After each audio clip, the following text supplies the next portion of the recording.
Hello friends, welcome back to my YouTube channel. तो आज मैं फिर आप लोगों के सामने हाजिर हूँ एक नए मटेरियल के इंस्पेक्शन और टेस्टिंग के लेकर। आज है हमारा target testing and inspection of 11 KV pin insulator.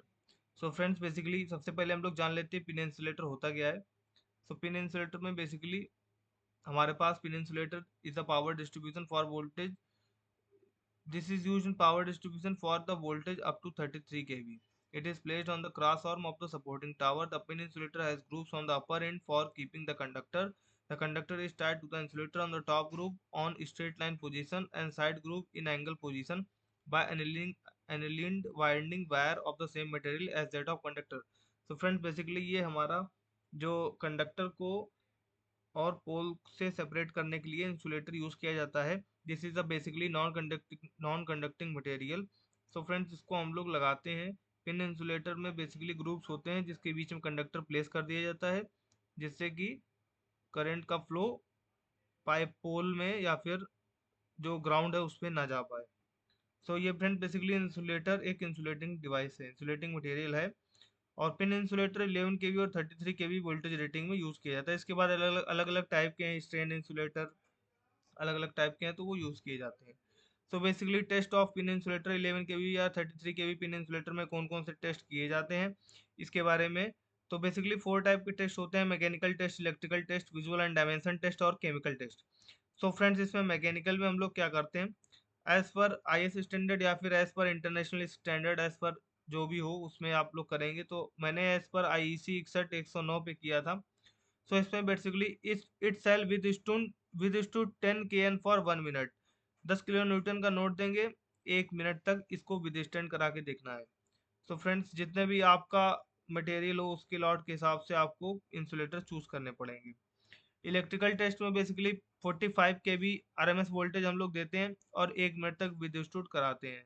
और फ्रेंड्स, बेसिकली ये wet power frequency withstand voltage 45 KV, मतलब इंसुलेटर को पानी में रख के उसमें वोल्टेज देते हैं 45 केवी का, और बिना पानी के 70 केवी का वोल्टेज देते हैं और चेक करते हैं कि वो विदस्टूड कर रहा है, उसमें फ्लैश ओवर तो नहीं हो रहा है।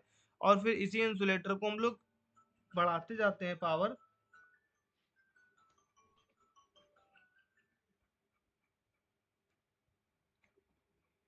हम लोग बढ़ाते जाते हैं और चेक करते हैं कि फ्लैश ओवर किस वोल्टेज पे आ रहा है।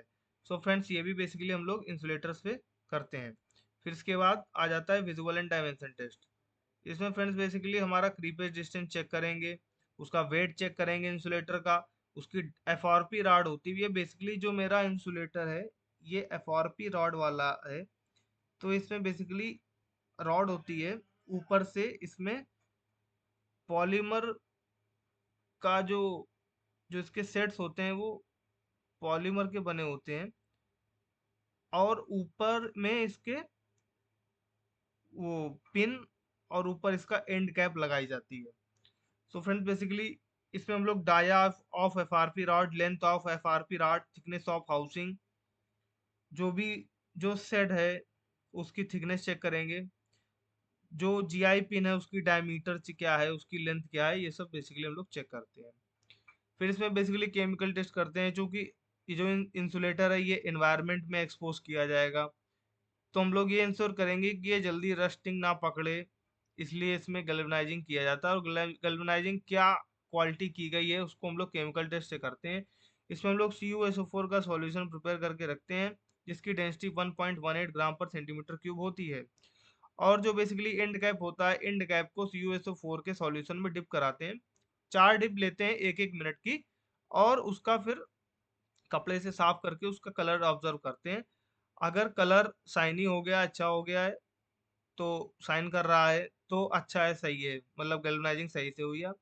अगर उसमें पेंट छूट जाता है, रेड स्पॉट्स आ जाते हैं, इसका मतलब जिंक डिपॉजिट हो गया और जो वो कोटिंग है वो इनएडिक्वेट है और लॉट को नहीं माना जाएगा सही। फ्रेंड्स, ये बेसिकली 4 टाइप के टेस्ट हैं: इलेक्ट्रिकल, मैकेनिकल, विजुअल। और अगर आपको कोई डाउट हो तो आप कमेंट कर सकते हैं। Thank you friends.